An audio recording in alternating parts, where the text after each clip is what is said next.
सो hello बच्चों, welcome back to the channel. बच्चा पहले मेरी सारी इंस्ट्रक्शंस को सुन लीजिएगा, उसके बाद इसका डिस्कशन हम लोग इमीडिएटली शुरू करने वाले हैं। यहां पर आपके सामने है कुछ सिलेक्टेड 25 सवाल जो कि आपको टोटल पूछे गए थे शिफ्ट 1 और शिफ्ट 2 मिलाकर। फिजिक्स में कुल मिलाकर आपको 50 सवाल पूछे गए होंगे, उसमें से हमने 25 मेमोरी बेस्ड सवाल यहां पर निकाले हैं, उसको हम लोग यहां पर डिस्कस करने वाले हैं। अगर आपके पास समय कम है तो आप इसको 1.5 पे लर्निंग मोड में डायरेक्टली देख लीजिए, समय है तो आप इसको खुद से एक बार सॉल्व कर सकते हैं, right. Again I am saying these are memory based questions.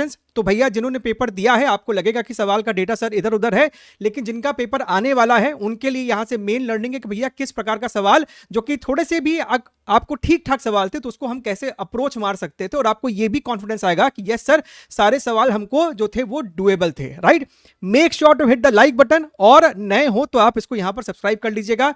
Formula marathon बिल्कुल से अच्छे से करके जाइएगा। चलिए, तो ये हमारे पास कुछ सवाल है सेकंड शिफ्ट 1 के। आपके सामने यहां पर एक एक करके हम लोग सवाल देखेंगे, उसको डिस्कस करते चलेंगे। आपको यहां पर पोजीशन वेक्टर दिया है जो कि टाइम का फंक्शन है। मास ऑफ द बॉडी दिया है, 1 सेकंड पे हमसे मोमेंटम, फोर्स, एंगुलर मोमेंटम और टॉर्क यहां पर पूछा जा रहा है। तो सबसे पहले क्यों नहीं हम लोग यहां पर आर वेक्टर को लिख देते हैं इन टर्म्स ऑफ कि भैया 1 सेकंड पे क्या है मेरा पोजीशन। तो ये आपको हो जाएगा 10 आई कैप और ये हमको हो जाएगा 5 जे कैप। इसको डिफरेंशिएट करो, you will get velocity, right. इसको dr बाई dt, इस वाले फंक्शन को dr बाई dt करोगे तो ये तुमको कितना निकल के आएगा, 20 T I cap plus your 15 T square J cap. अब ये हो गया है अपने को वेलोसिटी वेक्टर, लेकिन 1 सेकंड पे क्या वेलोसिटी है, तो यहां पर टाइम की जगह 1 पुट कर दो, तो भैया 20 आई कैप और ये मेरे को हो जाएगा 15 जे कैप। इसको अगर हम लोग फर्दर डिफरेंशिएट कर दे तो ये हो जाएगा 20 आई कैप और ये हमको आ जाएगा 30 टी जे कैप, यानी कि acceleration vector is going to be 1 second पे ये हमको हो जाएगा 20 आई कैप और ये हमको हो जाएगा 30 जे कैप। अगर हम यहां पर बात करें लीनियर मोमेंटम की तो वो हमको हो जाएगा मास इनटू वेलोसिटी। मास यहां पर मेरे को 0.1 दिया है, तो 0.1 को इसके साथ मल्टीप्लाई करोगे तो ये तुमको 2i कैप प्लस 1.5 जे कैप आना चाहिए, जो कि हमको यहां पर दिख रहा है। अगर हम लोग यहां पर बेटा फोर्स की बात करेंगे तो वो आपको हो जाएगा mass into acceleration. Again 0.1 into acceleration अगर तुम करोगे तो क्या तुमको 2i cap plus 3j cap दिख रहा है, जो कि यहां पर है। फिर हम लोग बात करते हैं एंगुलर मोमेंटम की, तो सर ये हमको हो जाएगा r क्रॉस p। तो आपके सामने यहां पर बेटा r वेक्टर भी है और आपके सामने यहां पर बेटा p वेक्टर भी है। तो क्रॉस करो, क्रॉस करो, i वाला j के साथ क्रॉस देगा तो क्या देगा k, राइट। सो 10 इंटू 1.5 ये आपको हो जाएगा 15 के कैप, और फिर यहां पर j क्रॉस i हमको दे देगा माइनस के कैप, यानी कि माइनस 10 के कैप। तो ये हमको हो जाएगा 5 के कैप, जो कि मेरे पास यहां पर सी में भी है। अगर हम लोग बात करेंगे टॉर्क की तो ये हो जाएगा आपको आर क्रॉस एफ। देखिएगा ये रहा मेरे पास आर वेक्टर, ये रहा मेरे पास फोर्स वेक्टर। फिर से आप करो आई क्रॉस जे, क्या हो जाएगा के, यानी कि 30 के कैप, और दिस क्रॉस दिस हो जाएगा हमको माइनस 10 के कैप, यानी कि 20 के कैप, जो कि यहां पर है। यानी कि ABCD हमको चारों यहां पर सही है। मुद्दे की बात है कि आपको ये सवाल है इजी, लेकिन थोड़ा सा अगर एग्जैक्ट इसी फॉर्मेट में था तो कैलकुलेटिव था और कुछ नहीं। अच्छा, हमको कहता है आपके पास ये एक रॉड है, रोप है, कुछ तो है, और नीचे में एक और आपके पास वेट है। ये डायरेक्टली हमको वेट दिया हुआ है, ये भी हमको जो रोप है उसका वेट दिया हुआ है, यानी ये आपको बेसिकली mg ही है, ठीक है। हमसे कहता है कि भैया L/3 हाइट पर यहां पर आपको जो स्ट्रेस है वो स्ट्रेस कितना है। तो स्ट्रेस क्या होगा बेसिकली कि इस पोजीशन पे जो आपको टेंशन है, टेंशन अपॉन एरिया, यही हमको साहब स्ट्रेस हो जाएगा। So stress is equal to 1 by area into tension, और यहां पर जो भी आपको तनाव होगा इसके नीचे जितना भी वजन है उसके वजह से होगा। तो इसके नीचे जो आपको वजन है, एक तो आपको W है, ठीक है, प्लस इतने से पोर्शन का क्या वेट है। पूरे L लेंथ के रोप का वेट अगर W है तो 1/3 का वेट जो होगा वो भी तो तुमको 1/3 होगा, यानी स्मॉल w डिवाइडेड बाई 3। तो क्या हमको दिख नहीं रहा है, capital W by A small w divided by 3a। और अगर हम लोग इसको और इसको आपस में कंपेयर करेंगे तो हमको दिखाई देगा कि भैया 2 by Y is equal to 3। तो क्या तुमको यहां से 2 by gamma is equal to 1/3, तो ये आपको 6 आ जाएगा। अगर ये इंटीजर टाइप में था तो 6, अगर MCQ था तो कोई एक ऑप्शन 6 रहा होगा। अज्यूमिंग सिमिलर सवाल था, लेकिन अप्रोच के ऊपर अपने को फोकस करना है। ठीक बात है सर। अच्छा, हमसे कहता है कि आपके पास वेलोसिटी वेक्टर इस प्रकार से है और हमसे एक्सेलरेशन पूछता है 1,1,4 पे। अगर हम इसी वेलोसिटी वाले इक्वेशन में हर जगह x, y और z की जगह 1,1,4 पुट कर दे तो ये हमको हो जाएगा माइनस आई कैप। y की जगह 1 पुट करोगे तो ये हमको हो जाएगा 2j कैप, माइनस z की जगह 4 पुट किया तो 4k कैप। अच्छा, इसका मतलब क्या है? आई कैप के साथ -1 है, यानी कि Vx is equal to -1, Vy is equal to 2 and Vz is equal to -4। यही ना मतलब है।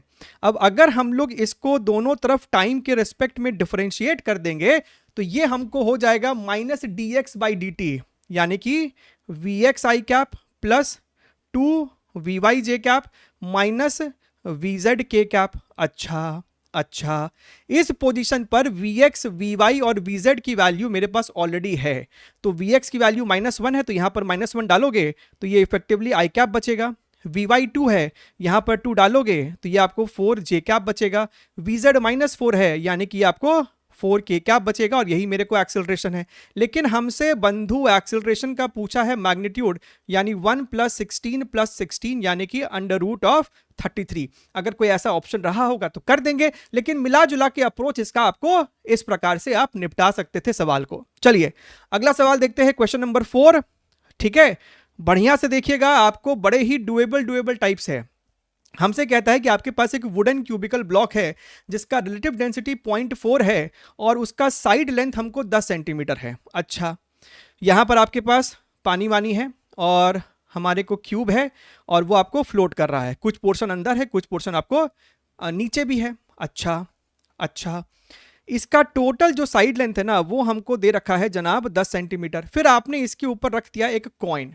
अब इस कॉइन की वजह से क्या है, इसके ऊपर फर्दर एक दबाव पड़ा। अभी समझिएगा, अभी ये ब्लॉक आपको क्यों इक्विलिब्रियम में है, क्योंकि ब्लॉक का डाउनवर्ड डायरेक्शन में mg और इतना पोर्शन जो तुमको डिस्प्लेस हुआ है उसका fb दोनों आपस में बैलेंस आउट हो रहा है। लेकिन जैसे ही तुमने इसके ऊपर कोई वजन रख दिया है, हमसे कहता है कि ये 0.3 सेंटीमीटर और नीचे डिप किया है, ये 0.3 सेंटीमीटर और नीचे डिप किया है। बात को समझना, आपने यहां पर एक मास रख दिया है, हमसे directly weight of the coin पूछ रहा है, तो भैया इस कॉइन का वेट मान लो W है आपको। ठीक है, तो अभी एक्स्ट्रा ये आपको नीचे कितना गया है, 0.3 सेंटीमीटर। तो इसका जो वजन है उसको कौन बैलेंस कर रहा है?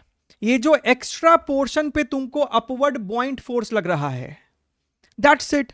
तो ये जो तुम्हारा वजन है, ये जो तुम्हारा वेट है, that is equal to buoyant force on this extra displaced volume and that would be density of liquid. इसका वॉल्यूम कितना हो जाएगा, ये अगर मैंने x बोल दिया तो भैया x multiplied by cross section area into gravity, ये हो गया आपको इक्वेशन। तो अगर हम ध्यान से देखें, आपसे सवाल में वेट ही पूछ रहा है, आपसे LHS ही पूछ रहा है। लिक्विड का डेंसिटी यहां पर क्या होगा, भैया वाटर की बात की जा रही है तो आप इसको 1000 ले लो। x यहां पर कितना है, 0.3 सेंटीमीटर, यानी कि 3 × 10⁻³ क्रॉस सेक्शन एरिया क्या हो जाएगा भैया, क्यूब है तो 10 सेंटीमीटर उसका साइड लेंथ है, यानी 0.1, तो स्क्वायर मारा तो 10⁻², और ग्रेविटी मेरे पास यहां पर कितना है, 10 है।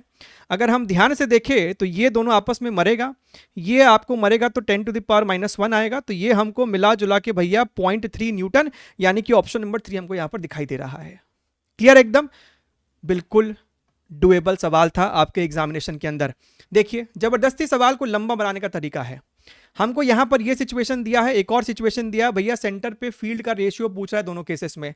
अगर तुम इस वाले केस की बात करो, सबसे पहले अगर तुम्हारे पास इस प्रकार का कोई सिचुएशन है और आपसे फील्ड पूछा जा रहा है इस पर्टिकुलर पॉइंट पर, तो भैया ये डिस्टेंस अगर d है तो फील्ड कितना आ जाता है, μ0I / 4πd, ब्रैकेट में तुम लिखते हो राइट एंगल्स, एक एंगल होगा 90 डिग्री, एक एंगल होगा 0 डिग्री, तो मिला जुला के अंदर में आपको 1 बचता है। कई बच्चे इसको सॉल्व करते करते अब तो याद ही हो जाता है कि भैया इसका यही रिजल्ट निकल के आता है। अब अगर तुम ध्यान से देखो, हम यहां पर आपको डायरेक्टली लिख के दिखाते हैं, look here very very carefully. ये अगर मेरा केस 1 है, ये मेरा केस 2 है, तो हम कह सकते हैं कि b1/b2 इज इक्वल टू, इस वाले केस में ये हमको एक सेमी इनफाइनाइट है, ये मेरे को सेमी सर्कल है, ये अगेन सेमी इनफाइनाइट है। अगर तुम ध्यान से देखो तो इसके वजह से, इसके वजह से और इसके वजह से, तीनों के वजह से सेंटर पे यहां पे फील्ड आपको इनटू द प्लेन है, यानी तीनों का फील्ड ऐड होगा, राइट। इसका फील्ड कितना होगा, mu naught I divided by 4 pi R, और इसका भी सेम टू सेम होगा, तो क्यों नहीं इसको ट्वाइस कर दो। और सेमी सर्कल का क्या हो जाएगा अपने को, mu naught I divided by 4r, 2r तो पूरे सर्कल का होता है, डिवाइडेड बाई इस वाले का और इस वाले का तो आएगा, लेकिन इस वाले का कोई फील्ड नहीं आएगा क्योंकि ये आपको ओ पॉइंट से ही पास करेगा। अगर इसको पीछे की तरफ एक्सटेंड कर दो तो सिर्फ एक का ही लिखना पड़ेगा, यानी कि सिर्फ mu naught I divided by 4 pi R, और सेमी सर्कल का हो जाएगा इतना। अगर तुम और ध्यान से देखो मुन्ना तो भैया ये आपको मरेगा, उसके बाद तुम्हारा रेडियस वाला टर्म भी मरेगा, चाहो तो तुम यहां पर 4 को भी उड़ा सकते हो, ठीक है। तुम्हारे पास न्यूमरेटर में है 2 बाई पाई प्लस 1 और यहां पर है 1 बाई पाई प्लस 1, यानी कि जनाब 2 plus pi upon 1 plus pi, यानी कि ऑप्शन नंबर 1। क्लियर है मेरी बात। चलिए आगे बढ़ते हैं, अगला प्रश्न देखते हैं, क्वेश्चन नंबर 6। देखिए रे ऑप्टिक्स का सवाल है और इस प्रकार का सवाल पहले भी आपको आ चुका है पीवाईक्यूज में, ठीक है, आपने शायद देखा होगा हमारे टॉप पीवाईक्यूज में भी। सबसे पहले आप समझिए कि भैया जब हमारे पास स्फेरिकल सरफेस से रिफ्रैक्शन हो रहा है तो इस केस में आपका जो height of image, height of object, image distance और ऑब्जेक्ट डिस्टेंस के बीच में जो रिलेशन है वो रिलेशन आपको इतना सरल नहीं है। ऐसा नहीं कर सकते हैं कि H I by H O is equal to V by U, ये रिलेशन यहां पर वर्कआउट नहीं करता है, ठीक है।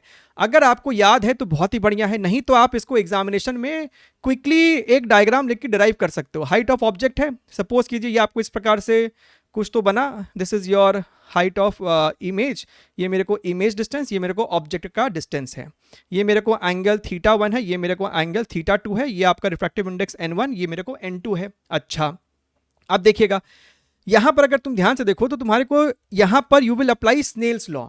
जब तुम स्नेल्स लॉ लगाते हो ना तो n1 into sine θ1 is equal to n2 into sine θ2। अगर हम और ध्यान से देखें तो साइन θ1 आपको एंगल छोटे छोटे होते हैं, तो sine theta is equal to tan theta and that is equal to perpendicular upon base, यानी कि इसको आप लोग लिखते हैं H O by U n2 multiplied by H I by V. तो यहां से अगर कोई हमसे पूछेगा कि भैया हाइट ऑफ इमेज कितना है, तो height of image is equal to आप लिखोगे यहां पर बेटा n1 by n2 multiplied by your v by U multiplied by height of object, ठीक है। यहां पर हमने इसको n1 बोला है और इसको n2 बोला है। एक बार तुमको ये रिजल्ट क्या तो ध्यान में हो या फिर आप इसको एग्जामिनेशन में डिराइव करेंगे, उसके बाद ही तुम इस सवाल को उठा पाओगे, अप्रोच कर पाओगे। Object is placed at 40 centimetre from the spherical surface, spherical surface है, यहां पर हमको ऑब्जेक्ट रखा है 40 सेंटीमीटर दूरी पे, ये मेरा हाइट ऑफ ऑब्जेक्ट है, ये मेरा रेडियस ऑफ कर्वेचर है। अच्छा ये बड़ा ही विचित्र आपको इंडेक्स दिया 1.54, पता नहीं एग्जैक्टली यही था कि नहीं था। Find height of image formed, तो सबसे पहले हमको यहां पर कैलकुलेट करना चाहिए कि मेरा ये इमेज डिस्टेंस कितना है, ठीक है। तो आप यहां पे क्या लिखोगे, n2 by V minus n1 by U is equal to n2 minus n1 by R. अगर तुम ध्यान से देखो तो ये मेरा n2 है, n2 को n2 ही छोड़ दो चाहो तो, ठीक है, n2 को n2 रहने दो, v हमको सॉल्व करना है, n1 की वैल्यू मेरे पास यहाँ पर 1 है, ठीक है। इमेज ऑब्जेक्ट डिस्टेंस मेरा -40 है तो माइनस माइनस प्लस हो जाएगा, तो ये इतना हो जाएगा, n2 minus n1 this minus this करोगे तो ये हमको निकल के आ रहा है, फिलहाल चलो इसको इतना ही छोड़ देते हैं। और जो रेडियस ऑफ कर्वेचर है ना, ये देखना सेंटर इसका लेफ्ट साइड है तो -20 पुट करोगे, -20 यानी कि 1 माइनस n2 डिवाइडेड बाई 20, ठीक है। तो यहां से अपने को v निकल कर आता। अब तुम यहां पर डेटा को सब्स्टिट्यूट कर दो, 1.54 upon v is equal to, यहां पर अगर तुम डाल दोगे तो ये तुमको हो जाएगा -0.54 अपॉन 20 माइनस 1/40, ठीक है। तो यहां से अपने को निकल के आ रहा है, ये अपने को डिनोमिनेटर में 40 हो जाएगा, 2 एलसीएम 2 ऊपर जाएगा ना तो ये अपने को हो जाएगा -1.08 -1, तो ये हो जाएगा -2.08 अपॉन 40, ठीक है। तो यहां से अपने को आ रहा है कि भैया v is equal to 40 multiplied by 1.54 divided by 2.08, ठीक है सर। एक बार तुम्हारे को v निकल के आ गया, now you are very very close to your height of image, ठीक है, इन्वर्टेड है, रियल है, उसके ऊपर अपने को अभी चर्चा करने की जरूरत नहीं है। हालांकि नेगेटिव साइन तुमको बता रहा है कि भैया इमेज तुमको लेफ्ट साइड ही बना है, वर्चुअल इमेज है। खैर, height of image is equal to n1 by n2, n1 by n2 यानी कि 1 divided by 1.54 v by U, ये मेरे को कितना है, v है ना। सिर्फ अभी हम इसकी वैल्यूज लिख रहे हैं, magnitude 40 into 1.54 divided by 2.08 multiplied by, नीचे में आपको ऑब्जेक्ट डिस्टेंस भी है, अभी सिर्फ वैल्यूज लिख रहे हैं, मैग्नीट्यूड 40 है, multiplied by height of object which is your 2 centimetre, तो यहाँ पर हमने 2 लिख दिया। खुशी की बात यह कि भैया 40 ने 40 को मार दिया, इसने इसको मार दिया, तो ये हमको निकल के आ रहा है 2 अपॉन 2.08, यानी कि भाई साहब 200 अपॉन 208, यानी कि आपका ये कितना हो जाएगा 100 अपॉन 104, यानी कि 50 अपॉन 52 है क्या, 25 अपॉन 26। सो ये आपको बड़ा ही क्लोज टू 1 दिख रहा है, लेकिन 1 से बहुत छोटा है, तो यानी कि 0.96 के आसपास हम इसको एक्सपेक्ट कर सकते हैं। You can recheck the calculation, but the main thing over here to learn was कि भैया हमने किस प्रकार से इसका इस्तेमाल किया है, और साइन की दिक्कत नहीं है क्योंकि हमको यहाँ पर सिर्फ चाहिए था magnitude of the height of image. यहाँ पर आपके पास एक कैपेसिटर है, आपने इसके 50% में फिल कर दिया है एक dielectric K is equal to 5 का, find the percentage increase in the capacitance. अगर हम पहले वाले केस की बात करेंगे तो ये आपको हो जाएगा A epsilon not by D. अगर हम इसकी बात करेंगे ना, इसको बोल दो C1, इसको बोल देते हैं C2, तो भैया इसका आप इक्वेशन क्या इस्तेमाल करोगे, A epsilon not upon D minus T plus T by के। अगर तुम ध्यान से देखो तो भैया thickness of the dielectric is d by 2, तो ये हो जाएगा d बाई 2, ये हमको हो जाएगा d बाई 2 इंटू के, और के मेरे को 5 है तो ये आपको बेसिकली 10 हो जाएगा। तो ये हमको आ रहा है A एप्सिलॉन नॉट, ये मेरे को d बाई 2 है, तो आपने यहाँ से d बाई 2 कॉमन ले लिया, तो 1 प्लस 1 बाई 5 बचेगा ना जी। तो यहाँ पर आपके पास 5 हो गया, ये हो जाएगा तुमको 6 बाई 5, है ना, this is nothing but your 6 by 5, तो 2 ने इसको मारा तो ये 3 है, यानी कि दिस बिकम्स योर 5 बाई 3, और A epsilon not by D मेरे को C1 था, तो ये मेरे को C1 ही हो गया। तो percentage increase is equal to C2 minus C1 by C1, तो basically 5 by 3 C1 minus C1 by C1 into 100, तो ये आ रहा है 66.67%। अगर इसी प्रकार का डेटा था तो हम लोग इसको ऐसे ही अप्रोच करते, ठीक है। अच्छा, कौन देता है इस प्रकार का ऑप्शन? अगर किसी ने सच में ये पेपर को अटेम्प्ट किया था सेकंड में, तो आप बताइएगा कि भाई क्या सच में ऐसा कोई ऑप्शन देता है क्या, 1.65, 1.64, 1.63 and that too with heavy and rigorous calculation. चलिए खैर, सर्ल्स एक्सपेरिमेंट नाम से मत घबराइए, हालांकि हमारे चैनल पे सर्ल्स एक्सपेरिमेंट का एक सेशन भी है। Diameter of wire is measured with screw gauge of least count this much and its value is 0.08। तो आपने डायमीटर मेजर किया, डायमीटर इज 0.08, और जो डेल्टा डी हम इस्तेमाल करेंगे that is your 0.001। Length of the wire is this much, so length of the wire is 150 centimetre and delta L is equal to your 0.1। जितना भी ये आपको रीडिंग से, ये सब आपको सेंटीमीटर में दे रखा है सवाल में। और क्या है, ब्ला ब्ला ब्ला। इलोंगेशन तो हमको कहता है change in length is equal to your 0.5 centimetre, और इसका जो आपका डेल्टा एक्स है that is equal to your 0.001 centimetre. अच्छा, वेट सस्पेंडेड इज 100 न्यूटन, तो भैया W is equal to your 100 newton, and then absolute error in Young's modulus is this much, then N is equal to how much. अच्छा, तो मेरे पास जो equation है ना that is your force upon area is equal to Young's modulus x upon L. तो अगर हम ध्यान से देखें तो आपका जो यंग्स मॉडुलस आ रहा है that is equal to F into L, और ये हमको हो जाएगा A इंटू एक्स।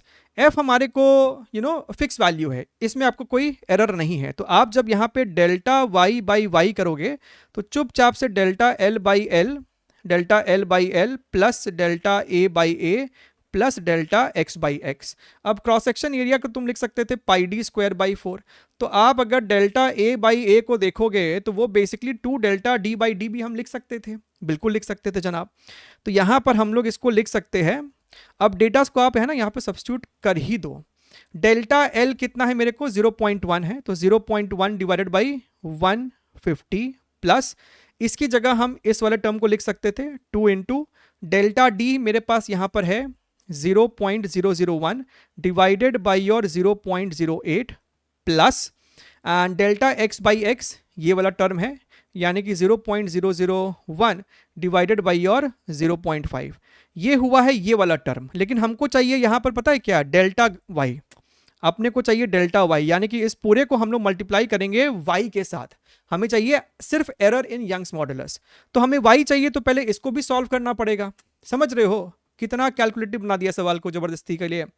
तो अगर तुम ध्यान से देखो यहाँ पर, कहाँ पर लिखे भाई, इसको हटा देते, इसका काम खत्म है ना, रिमूव दिस वन। तो अगर हम लोग यहाँ पर y की बात करें, फोर्स है मेरे को 100, लेंथ है मेरे पास 150 सेंटीमीटर यानी कि 1.5, एरिया होगा तुमको पाई डी स्क्वायर बाई 4 या फिर पाई आर स्क्वायर, पाई इंटू ये हमको डायमीटर है, यानी कि रेडियस हो जाएगा 0.4, यानी कि 4 इंटू 10 टू द पावर -4, समझ रहा ना, 0.04 सेंटीमीटर है। तो ये हमको हुआ है, तो इसका स्क्वायर करेंगे तो 16 into 10 to the power -8 multiplied by your x, and x is 0.5 centimetre, यानी कि 5 इंटू 10 टू द पावर -3। ठीक है, अच्छा, तो ये दोनों ऊपर जाएगा तो 10 टू द पावर 11 बन जाएगा, सही है ना। और क्या है मेरे पास यहाँ पर, और क्या है, दिस बिकम्स योर 0.3, और एक इसको मिल जाएगा तो ये हमको हो जाएगा 3, सो यानी कि हमारे पास है 3 into 10 to the power 12 divided by 16 into pi, यही है ना। अब इसको हम लोग यहाँ पर मल्टीप्लाई कर सकते हैं, 3/16 pi into 10 to the power 12। अब अगर तुम देखो तो हमें 10 टू द पावर 9 चाहिए, यानी कि 10 टू द पावर 9 है, तो 1000 को आप अंदर भेज सकते थे, यानी हम लोगों ने इंटू 1000 है ना, तो इस 1000 को अगर हम अंदर भेज दे तो ये 1000 होने का मतलब है ये हो जाएगा 100/150, ये हमको हो जाएगा बेसिकली 2 डिवाइडेड बाई 0.08, और ये मेरे को हो जाएगा बेसिकली 1 डिवाइडेड बाई 0.5, तो ये मेरे पास बचेगा 3/16 pi into 10 to the power 9। अच्छा, अब क्या कर सकते हैं, ये मेरे को हो जाएगा बेसिकली 2/3, सो 2/3 ये ऊपर चला गया तो ये हमको हो जाएगा 25, और ये ऊपर चला गया तो ये हमको हो जाएगा 2 multiplied by 3/16 pi into 10 to the power 9। अब इतने क्लोज है कि आप यहां पर अप्रोक्सीमेशन ले ही नहीं सकते, you have to do it entirely till the end. तो यहां से अपने को डेल्टा वाई की वैल्यू निकल के आ रही है, ये अपने को बेसिकली 27 है ना, this is your 27, so 27 plus 2/3 ये अपने को हो जाएगा 81, यानी कि 83/3 multiplied by 3 divided by 16 into 22/7 into 10 to the power 9, ये मर गया ना जी। अच्छा, तो आपके पास यहाँ पर हो जाएगा 7321 56 यानी कि 58 डिवाइडेड बाई 16 इंटू 22, तो 22 है 16 है, इसको ऐसे लिख दो 16 और 22, सो 32 और 32 253, this is your 352 into 10 to the power 9। अब ये वाला चीज आपको अब एग्जैक्टली डिवाइड करना पड़ेगा, ठीक है। आई एम एक्सपेक्टिंग कि शायद कोई एरर नहीं रहा होगा, अगर सब कुछ यहां तक ठीक है तो इसको एग्जैक्टली डिवाइड करने पे 1.65 आना चाहिए, which is your option number 2, but you can check once, ठीक है। अप्रोच लेकिन आपका यही होना चाहिए। चलिए आगे बढ़ते हैं, अगला सवाल देखते हैं, क्वेश्चन नंबर 9। यहां पर आपसे कहता है कि आपके पास एक बड़ा ही थिन सिमेट्रिक प्रिज्म है, थिन प्रिज्म है ना, सिमेट्रिक भी है थिन भी है, और थिन प्रिज्म के केस में ये मेरा एंगल ऑफ प्रिज्म है, इस केस में आपको एंगल ऑफ डेविएशन जो होता है, चाहे मिनिमम बोलो आप, वो आपको होता है a इंटू μ-1, राइट। a तुमको हो जाता है 2 इंटू आर इंटू μ-1। अरे भाई साहब, ये सब जो आप लिखते हो ना, ये हमको i है, ये r होगा, ये भी r होगा, और ये इमरजेंट भी हमको i हो जाता है इस केस में, और थिन है, ठीक है। Delta is equal to 2 multiplied by, अब r और i में क्या संबंध है, यहाँ पर ये 1 है, इसका रिफ्रैक्टिव इंडेक्स हमको म्यू है, यहाँ पर आप लगाते हो स्नेल्स लॉ, तो आप क्या लिखोगे 1 इंटू साइन आई, एंगल छोटा है तो sine I is equal to I, mu into sine R is equal to R. तो यहाँ पर आप r को रिप्लेस कर सकते थे i बाई म्यू से, i by mu, this is your μ-1। हमको चाहिए ratio of i by delta, तो यहाँ पर ये हो जाएगा μ/2 μ-1 और i बाई डेल्टा, तो i by delta is equal to समझिएगा, म्यू की वैल्यू 1.5, सो 1.5 2 इंटू 1.5 माइनस 1 इज योर 0.5, तो ये हमको कहीं ना कहीं 1.5 ही दिख रहा है। अगर आपको ये एमसीक्यू था, मतलब कि 4 ऑप्शन थे, तो 1.5 वाला ऑप्शन हम लोग सेलेक्ट कर लेते। ठीक है, आपको यहां पर कहता है कि भैया प्रोसेस आपको है ना आइसोबारिक है, तो आपका जो डेल्टा क्यू हो जाएगा that is your N C P delta T, लेकिन गैस आपको डायाटॉमिक है, तो in that case this is your 7R/2 delta T. Delta U is independent कि भैया कैसा प्रोसेस है, ये आपको N C V delta T है, एन सी वी की जगह 5R/2 डेल्टा टी, और मेरे को वर्क डन जो होगा वो होगा पी डेल्टा वी या फिर N R delta T in case of isobaric process.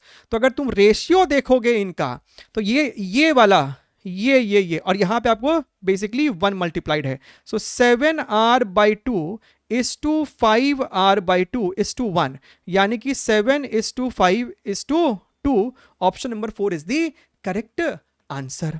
अच्छा, देखिएगा आपके पास यहां पर एक इलेक्ट्रोमैग्नेटिक वेव है, blah blah blah, a charged particle is moving with the speed of this much, find the ratio of magnetic force to electric force on the charged particle। हमसे यहाँ पे Fm/Fe पूछ रहा है। ठीक है, मैग्नेटिक फोर्स हमको यहाँ पर कितना हो जाएगा, this is your QVB divided by this is your Q into E। ये आपको पार्टिकल का, चार्ज पार्टिकल का स्पीड है, तो Q ने Q को मार दिया, सो V/E/B। And what is E/B? E/B is your wave speed, और वेव स्पीड क्या होता है, ω/K का रेशियो।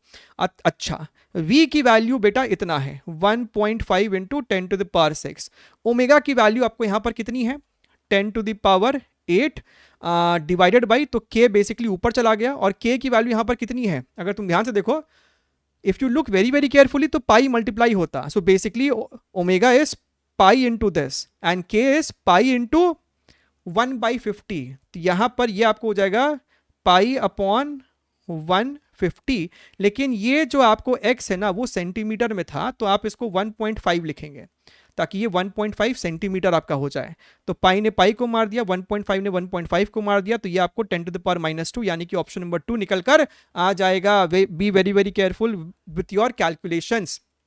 अच्छा, इस प्रकार का सवाल आपने ना जाने कितनी बार, हजारों लाखों करोड़ों बार कर रखे होंगे। ड्रॉप है, स्प्लिट करता है 512 में, आपके पास एक बड़ा सा ड्रॉप है, वो आपको स्प्लिट कर रहा है छोटे छोटे 512 में।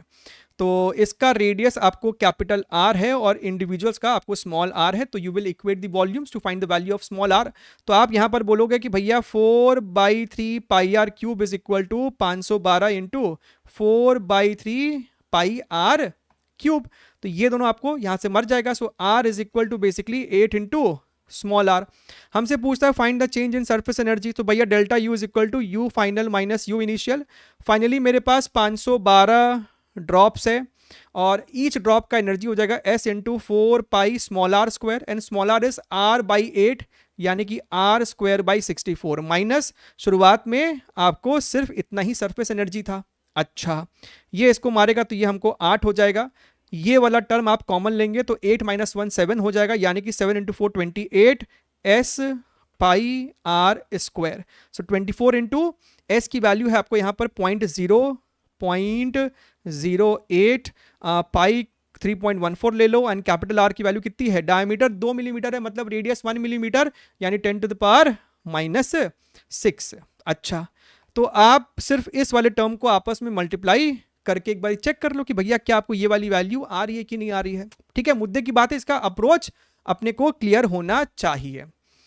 देखिएगा, इस प्रकार का सवाल भी आपको पहले PYQs में आ चुका है ना।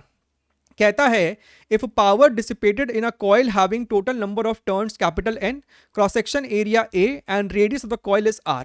क्रॉस सेक्शन एरिया का मतलब आपको समझ में आ रहा है, अगर तुम्हारे पास ये कॉइल है ना, तो ये हो गया है कॉइल का रेडियस, लेकिन ये कॉइल का आपको जो भी एक खुद का रेडियस होगा, कॉइल का वायर का रेडियस, राइट, तो ये वाला जो है ना, इसको ये लोग कहता है क्रॉस सेक्शन एरिया, और नंबर ऑफ टर्न्स का मतलब है इसमें जो भी आपको लपेटा मारा हुआ है, कितना लपेटा है। ठीक बात है। अच्छा, वेरी गुड।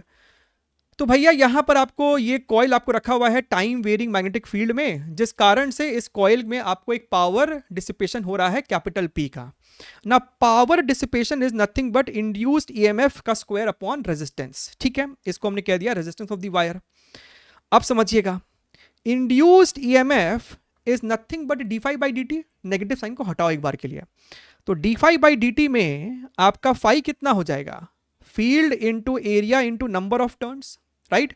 इस पूरे का स्क्वायर है, ये आपको ईएमएफ था, इसका पूरे का स्क्वायर है ये। अच्छा, नाउ व्हाट इज रेजिस्टेंस।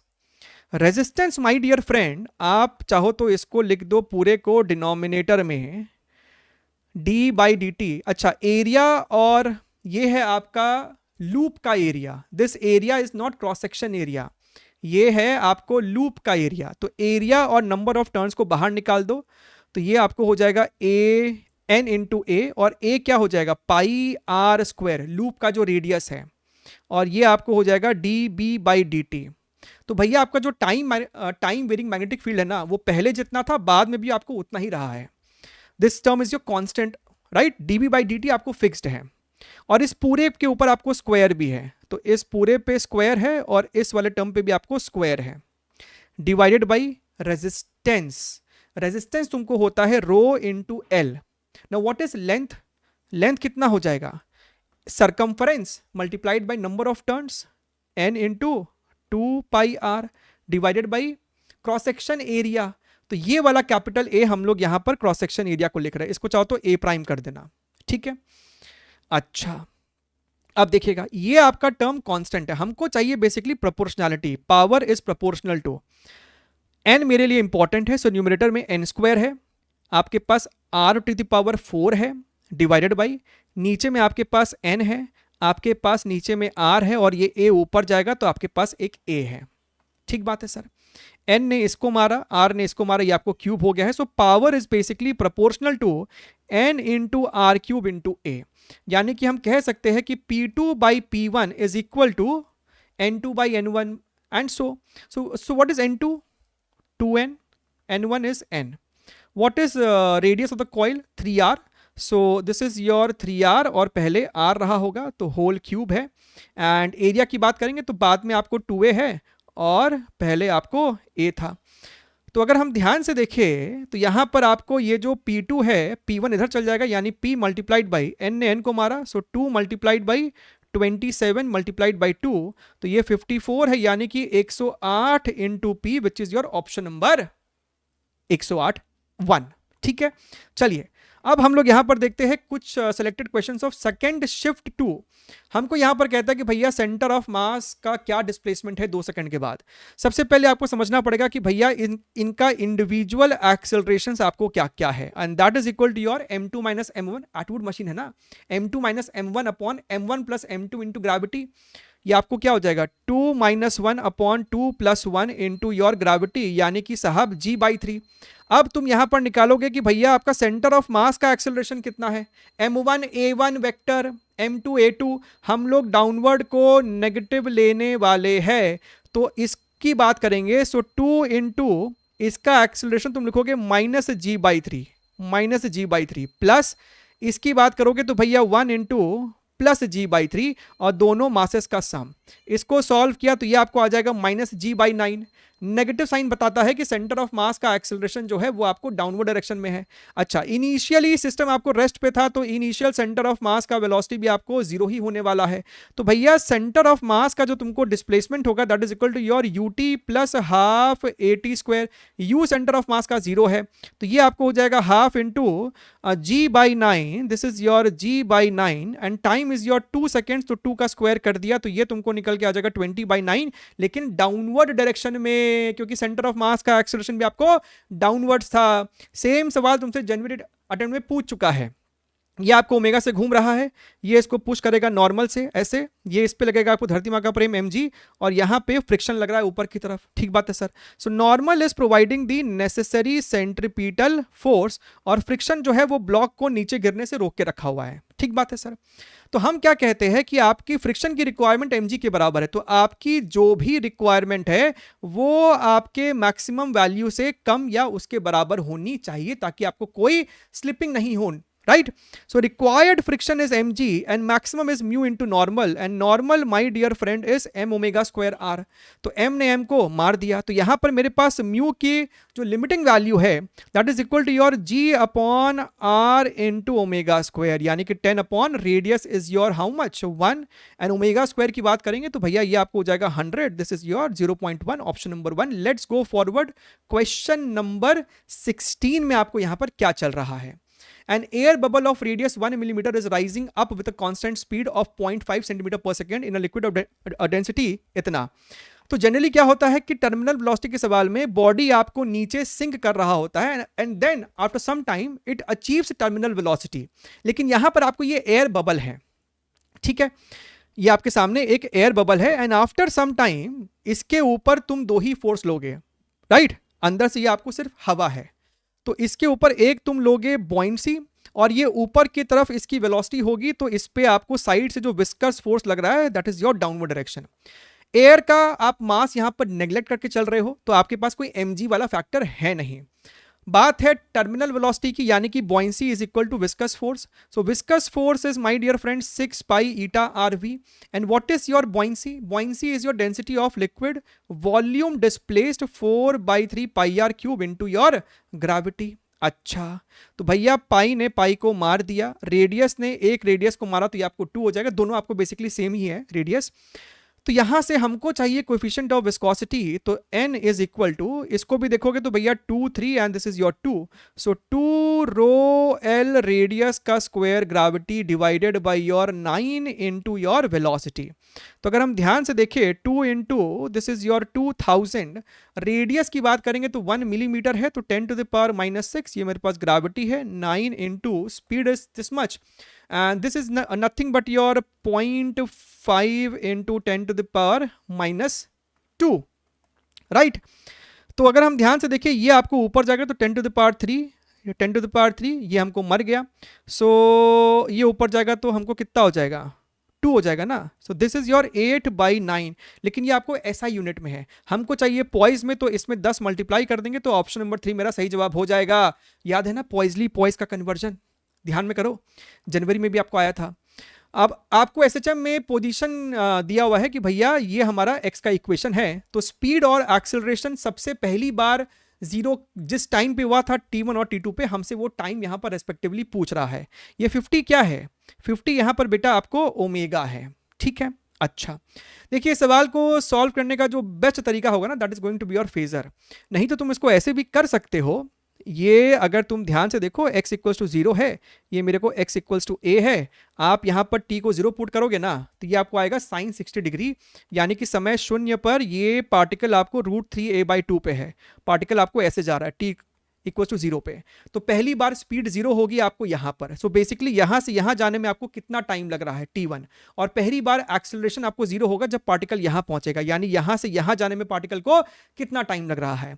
तो ये डुएबल है आपको नॉर्मल तरीके से भी, लेकिन मजा तब आता है जब आप इस सवाल को फेजर से हैंडल करने का प्रयास करते हैं और आपको आनंद की अनुभूति होती है। देखिएगा, कहने का तात्पर्य यहां पर यह है कि आपके पास इस प्रकार का है, फेजर में क्या करते हैं, आपको SHM को हम लोग कन्वर्ट कर देते हैं यूनिफॉर्म सर्कुलर मोशन में।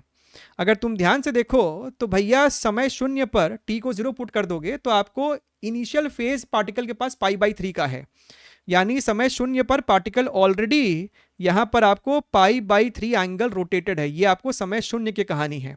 हमको ये जानना है कि पार्टिकल को पोजीशन 1 से पोजीशन 2 पे आने में कितना टाइम लग रहा है, क्योंकि पोजीशन 2 का मतलब है कि पार्टिकल इंस्टेंटेनियस रेस्ट पे आया था एक बार के लिए, तो यहां से यहां तक ट्रैवल करने का मतलब है कि उसको जो एंगल रोटेट करना पड़ेगा that angle is nothing but your π/6।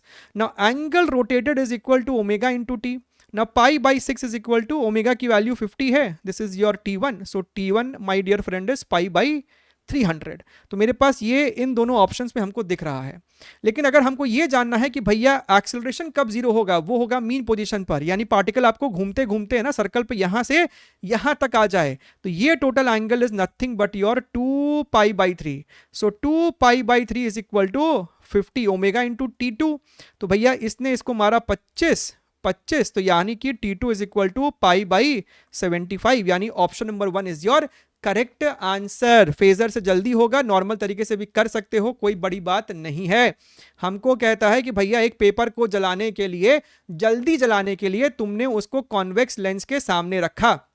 देखिए जाहिर सी बात है, जल्दी जलाना है तो आपको जो भी सनरेज आ रही है उसको कॉन्सेंट्रेट करना होगा, जहां पर ये सनरेज आपको इंटरसेक्ट कर रहे होंगे वहीं पे अपने पेपर को रख दो। यानी आपका जो पेपर रखा गया था ना 30 सेंटीमीटर पर, ये फोकस था, 30 सेंटीमीटर इज योर फोकस, और ये आपको एक बाई कॉन्वेक्स लेंस है। इनको यहां पर इक्वी कॉन्वेक्स लिखना चाहिए था, ज्यादा मजा आता। यानी ये भी 60 सेंटीमीटर है और ये भी साहब हमको 60 सेंटीमीटर है। ठीक बात है सर। हमसे इस लेंस का रिफ्रैक्टिव इंडेक्स पूछ रहा है, तो भैया 1/f is equal to mu minus 1, 1/r1 minus 1/r2। तो f की वैल्यू 30 है, so 1/30 is equal to mu minus 1, 1/r1, तो इसको लिखोगे आप 1/60 माइनस, इसको लिखना पड़ेगा -60, तो माइनस माइनस प्लस। ठीक है, तो ये हमको हो जाएगा 1/30 is equal to mu minus 1, this is your 1/30, ये मर गया, यानी कि mu minus 1 is equal to 1, यानी म्यू इज इक्वल टू 2, यानी कि अल्फा इज इक्वल टू 20 हो जाएगा। ठीक बात है सर। अगला सवाल देखते हैं हम लोग यहाँ पर, क्वेश्चन नंबर 19। यहां तक अगर पहुंच गए हो, कितना किया नहीं किया आप नीचे वो भी जरूर से कमेंट कीजिएगा। आपके पास consider Bohr's model of H atom if magnetic field at the centre due to the electron in second orbit is B1। सबसे पहली बात तो आप इसको समझिए बेटा, आपके पास इस प्रकार से सिस्टम है, ये आपको इलेक्ट्रॉन है, अब कौन से ऑर्बिट में नहीं पता है ना, n इज इक्वल टू 1 है, 2 है, 3 है, नहीं पता। ठीक बात है सर। तो इसके पास कुछ वेलोसिटी होगी और ये रेडियस आपको कुछ सर r होगा। चार्ज के घूमने की वजह से ना सर्किट में आपको एक करंट आ गया, काइंड ऑफ करंट हो गया, तो फील्ड जो हो जाएगा सेंटर पे that is equal to your mu naught I/2r। ठीक है, अच्छा, तो mu naught divided by 2r, and what is current? Current is charge upon time period, charge is your E and time period is capital T। अच्छा, so mu naught E divided by 2r into t। now what is t? t कितना समय लगता है इसको एक चक्कर काटने को? so 2πr upon speed, 2πr upon speed, यानी कि साहब field is proportional to v upon r square. लेकिन सर जो मेरे को वेलोसिटी होता है ना, अरे क्या हो गया पेन को, चल लो भाई, अभी समय नहीं रुकने का। हाँ सर, जो स्पीड होता है ना that is proportional to your z/n, और जो मेरे को रेडियस है that is proportional to n²/z। तो यहां पर हम लिख सकते हैं field is proportional to, velocity is proportional to z/n and r का स्क्वायर, यानी इसका भी स्क्वायर कर दो, n4z का स्क्वायर, यानी field is proportional to z का क्यूब अपॉन n का 5। अब आपका खेला खत्म है, दोनों बार आपको उसी हाइड्रोजन एटम की ही बात की जा रही है, तो आपको z तो यहां पर आपको सेम हो गया है, 1 हो जाएगा, सो b इज प्रोपोर्शनल टू इतना। तो अब आप यहां पर लिख सकते हैं कि आपका B1/B2 इज इक्वल टू ना n2/n1 whole to the power 5। Now n2 is your 4th, this is your 2 whole to the power 5, this is your 32। ठीक है सर। अच्छा, और देखते हैं अगला सवाल, क्वेश्चन नंबर 20 है। आपके पास यहां पर चार्ज है, इलेक्ट्रिक फील्ड भी है, मैग्नेटिक फील्ड भी है, नेट फोर्स जो उस पर लग रहा है वो भी हमको दे रखा है, वेलोसिटी हमको निकालना है आई कैप जे कैप के टर्म्स में। तो हमने बोला कि मान लीजिए कि भैया velocity is A I cap plus B J cap, नहीं ना पता हमको क्या है वेलोसिटी, तो मान लो A I cap plus B J cap. तो यहां पर अब एकदम बेसिक तरीके से सवाल को सॉल्व कीजिए। आपके पास यहां पर फोर्स है 2 × 10⁻⁻10 I cap plus 3 × 10⁻⁻10 J cap is equal to Q × E। What is Q? सबसे पहले तो Q को यहां लिख लो। E electric field vector my dear friend is 0.4 J cap plus V cross B। Now V is how much? A I cap plus J cap cross your field vector which is your 2 × इसको हटाओ यहां से, 2 × 10⁻³ K cap. ठीक है, अच्छा, तो अगर हम ध्यान से देखें ना तो ये इसको और इसको मारेगा ना तो ये बेसिकली 0.2 और ये 0.3 हो जाता। So basically 0.2 I cap 0.3 j cap is equal to, यहाँ पर आपके पास बचेगा 0.4 जे कैप और यहाँ पर बचेगा 2 into 10⁻³ and I cap I cross के क्या हो जाएगा माइनस जे होगा ना जी। तो हम कह रहे हैं कि एक बार तो आपको यहाँ पर आएगा माइनस ए जे कैप और जे क्रॉस के हो जाएगा आई कैप, तो ये हमको हो जाएगा प्लस 2 इंटू 10⁻³ बी आई कैप। अब इसको अगर हम LHS में ले जाएं तो आपके पास ये गया और यहाँ पे आपके पास बचने वाला है बेसिकली माइनस ना 0.2 आई cap minus 0.1 J cap is equal to your -2 into 10⁻³ A J cap 2 into 10⁻³ B I cap.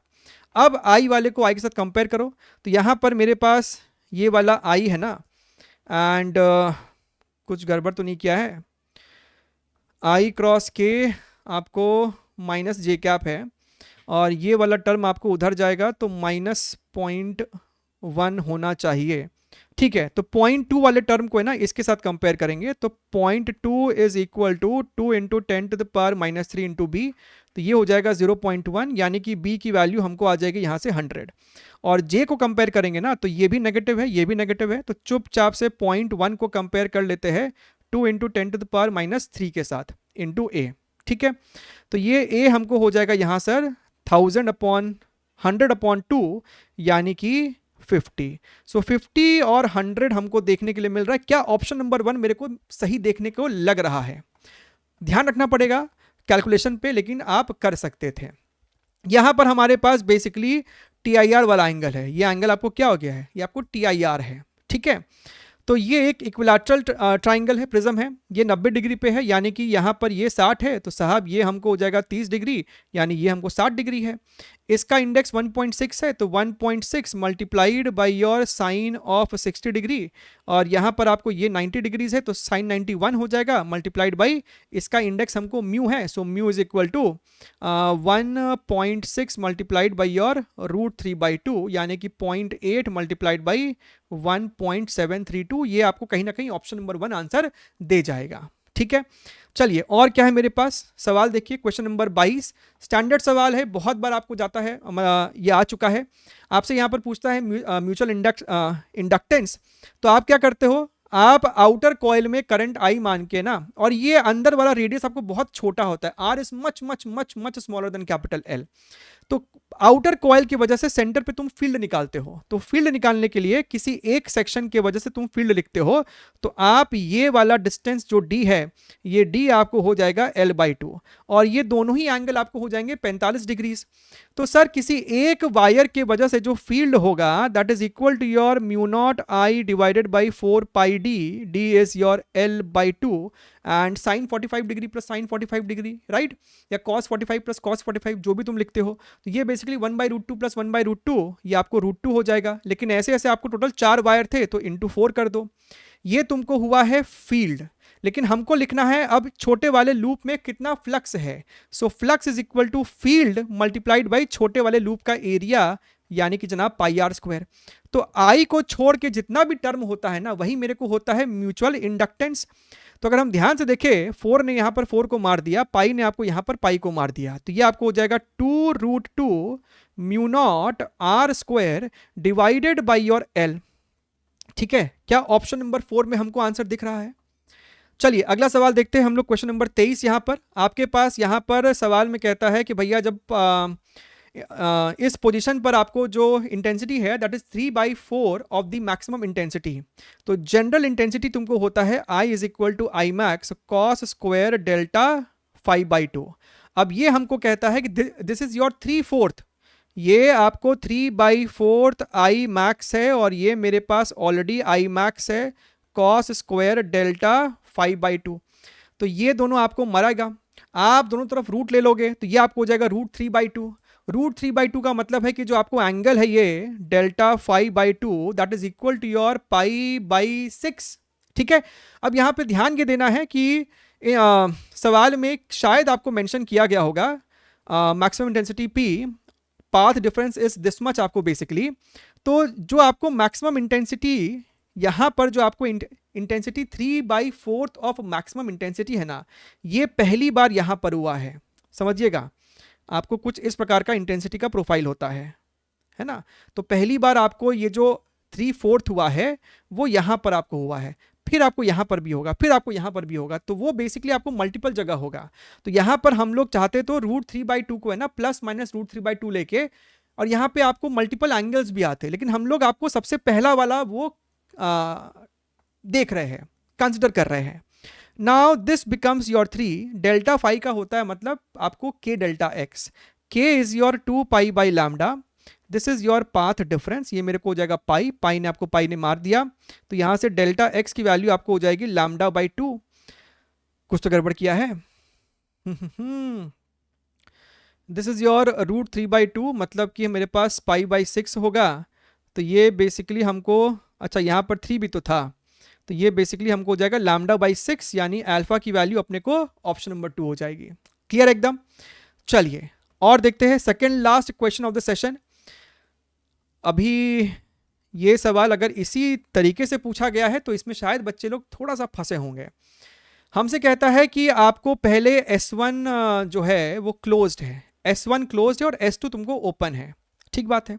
अगर S1 को तुमने क्लोज कर दिया है ना, तो आपको सर्किट बस इतना ही है, राइट। ये आपको L1 जो है ये आपको शॉर्ट सर्किट हो गया बेसिकली। तो आपको जो भी होगा सिस्टम बस इतना ही है, यानी सिस्टम में आपको ये है RLC सीरीज में, L2 है। ठीक बात है।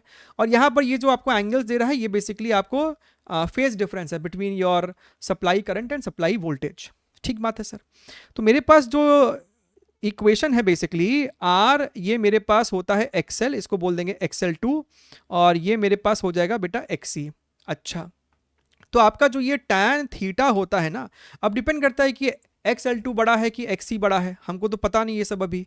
तो XL2 minus XC upon R बोल दिया, और नहीं पता कि कौन सा बड़ा है तो यहाँ पर आपने मॉड लगा दिया। हमसे कहता है कि 30 डिग्रीज है, 30 डिग्रीज है ये थीटा आपको, तो आपने क्या लिख दिया equation, XL2 minus XC upon R and tan 30 degree is nothing but your 1/√3। और सेकंड केस में मेरे पास यही 60 डिग्री है, लेकिन सेकंड केस में क्या हो रहा है आपको, अब आपने S1 को खोल दिया, S1 को खोल दिया और S2 को क्लोज किया, S2 को क्लोज कर दिया तो L2 शॉर्ट सर्किट हो गया है।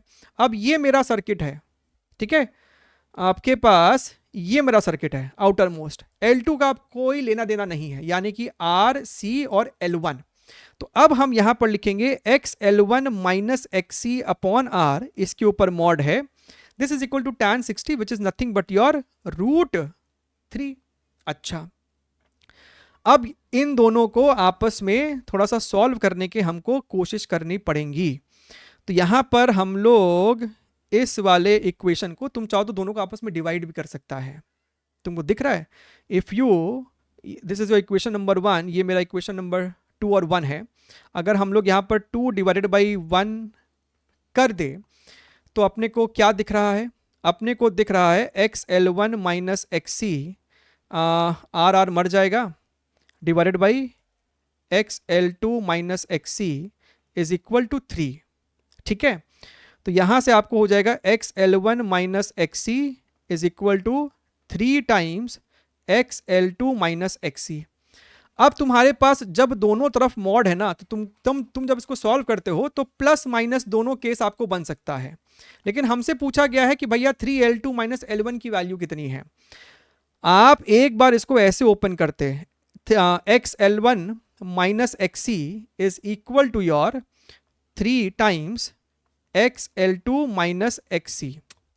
आपने दोनों तरफ प्लस से खोला और एक बार तुम यहां पर माइनस लगा के ओपन करते, जब तुम माइनस लगा के ओपन करोगे ना तो ये बेसिकली आपको माइनस 3XL2 है, जब इधर आएगा ना तो ये आपको 3L2 प्लस L1 दे देगा, जो कि हमको रिक्वायरमेंट नहीं है, हमको चाहिए 3L2 माइनस L1। तो यही वाला हमको बेस्ट पॉसिबल दिख रहा है सॉल्यूशन के साथ आगे बढ़ने के लिए।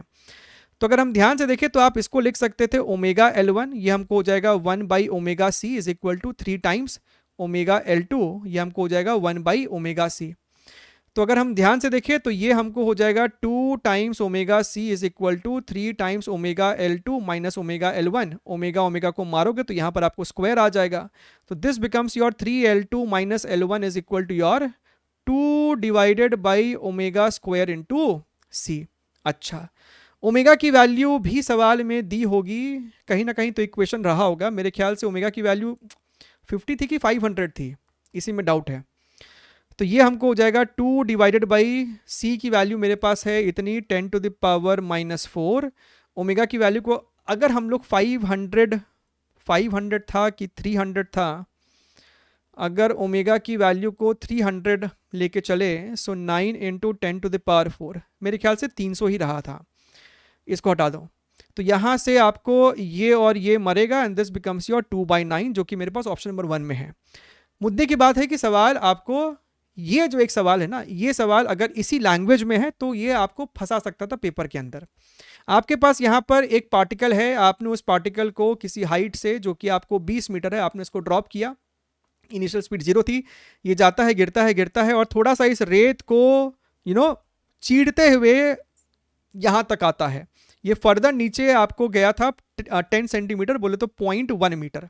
जब ये पार्टिकल आपको यहाँ से यहाँ मोशन कर रहा था ना, तो इसके ऊपर आपको रेजिस्टिव फोर्स लग रहा था। ठीक बात है सर, शुरुआत में भी स्पीड 0 और फाइनली भी इसकी स्पीड आपको 0 हो जानी है। हमसे इस फोर्स का एवरेज वर्क डन पूछ रहा है, तो हम लिख सकते थे कि भैया work done by friction plus work done by gravity is equal to और delta K.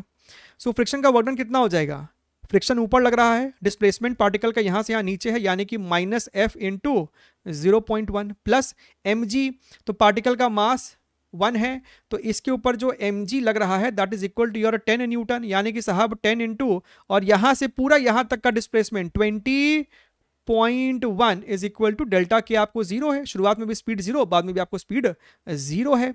So -F is equal to, ये आपको उधर चल जाएगा, this becomes your 201 divided by 0.1। So यहाँ से एवरेज फोर्स जो है this becomes your 2010 newton, which is your option number 3। ठीक है, so we have try to discuss most of the good questions of shift 1 and shift 2। This will definitely help you. Make sure to hit the like button, पढ़ते रहिए, take care, wish you all the very best and bye bye.